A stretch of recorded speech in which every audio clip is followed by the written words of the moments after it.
হ্যাঁ ভাই, কি অবস্থা গাড়ির এখন? আলহামদুলিল্লাহ খুবই ভালো আফসার ভাই। গাড়ি তো এখন মনে করেন আর নতুন যৌবনে হয়ে পড়ছে।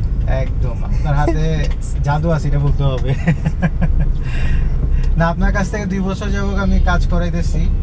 প্রথমে তো 2 বছর আগে এলপিজি আপনার কাছে কনভার্ট মানে চেঞ্জ করলাম। আমার প্রথমে সিএনজি ছিল, চেঞ্জ করার পর থেকে আপনার কাছ থেকে খুবই ভালো সার্ভিস পাইছি আমি।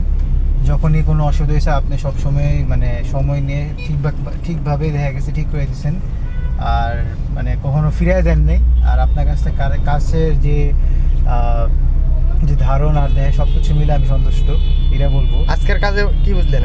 আবার আজকের কাজে এটা আবার 2 বলবো বছরের আগের মজা হয়ে পড়ছে। এটাই একদম দেখা গেছে যে সব ঠিকঠাক করে দিয়েছেন। একদম লাগতেছে যে একদম প্রথম যখন এলপিজি শিফট করার পর যে গাড়ির যে সুন্দর টান যে অবস্থা ছিল সব কিছু আবার ফিরিয়ে দিয়েছেন, এটা খুব ভালো লাগছে। আর অবশ্যই দেখা গেছে আমি বলবো যে সবাই আপনার কাছে আসুক, কাজ করে দেখুক। আমি বলবো যে শুধু আমার কথা না, আপনারা এসে কাজ করে দেখেন, আপনাদের কাছে এতই ভালো লাগবে যে আপনি আরও 5 জন মানুষকে নিয়ে আসবেন। এটাই আমার রইলো। আর অবশ্যই আফসার ভাইয়ের কাজ খুব ভালো, এটা বলবো। আর ঠিক আছে, ধন্যবাদ ভাই, ধন্যবাদ। অবশ্যই